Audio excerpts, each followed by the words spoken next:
2024 সালের 5ই আগস্ট এদেশে যে গণ অভ্যুত্থান হয়েছে তারই ধারাবাহিকতায় আজকে আমরা এই বিআইডিসির বাজারে এসে সাধারণ মানুষের সাথে কথা বলতে পারছি। আমরা সাধারণ মানুষের সামনে আসতে পেরেছি।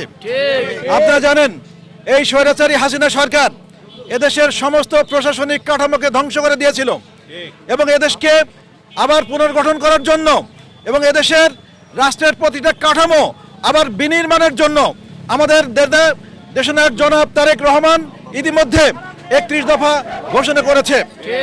আপনারা জানেন এই 31 দফা নিয়ে আমরা আজকে সারা বাংলাদেশের প্রতিটা মানুষের ঘরে ঘরে আমরা পৌঁছে যাওয়ার চেষ্টা করছি।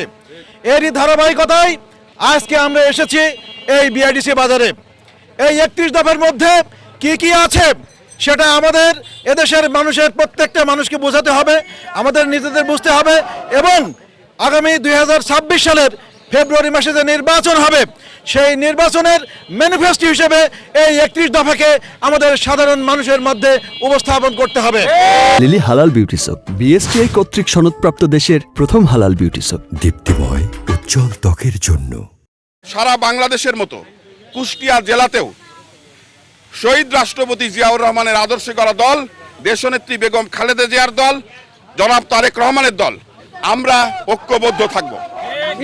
আমাদের মধ্যে কোনো বিভেদ নয়, ঐক্য। দল যাকে মনোনয়ন দেবে সেটা দলের ব্যাপার, কিন্তু আমাদের আনুগত্য দলের প্রতি, আমরা ঐক্যবদ্ধভাবে দলের কমান্ডের প্রতি আস্থা রাখব। আমরা যেখানে এখন অবস্থান করছি এটা হচ্ছে খুলনা বিভাগের সবচেয়ে বড় একটি চিনির কল, অর্থাৎ জগতী সুগার মিল। এই শিল্পকে তারা ধ্বংস করে দিয়েছে।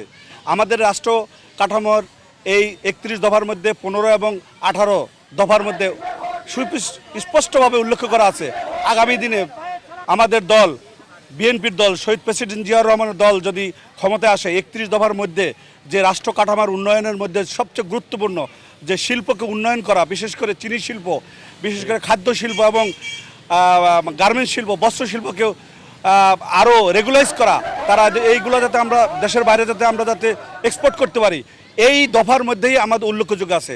আমরা এটাকে বাস্তবায়ন করার লক্ষ্যে জনসাধারণকে আমরা এটাকে উদ্বুদ্ধ করছি। আমাদের নেতা জনাব ইঞ্জিনিয়ার জাকির হোসেন সরকার আমাদের বিআরজি বাজারে এসেছিল রাষ্ট্র কাঠামো মেনে আমাদের 31 দফা তুলে ধরার জন্য।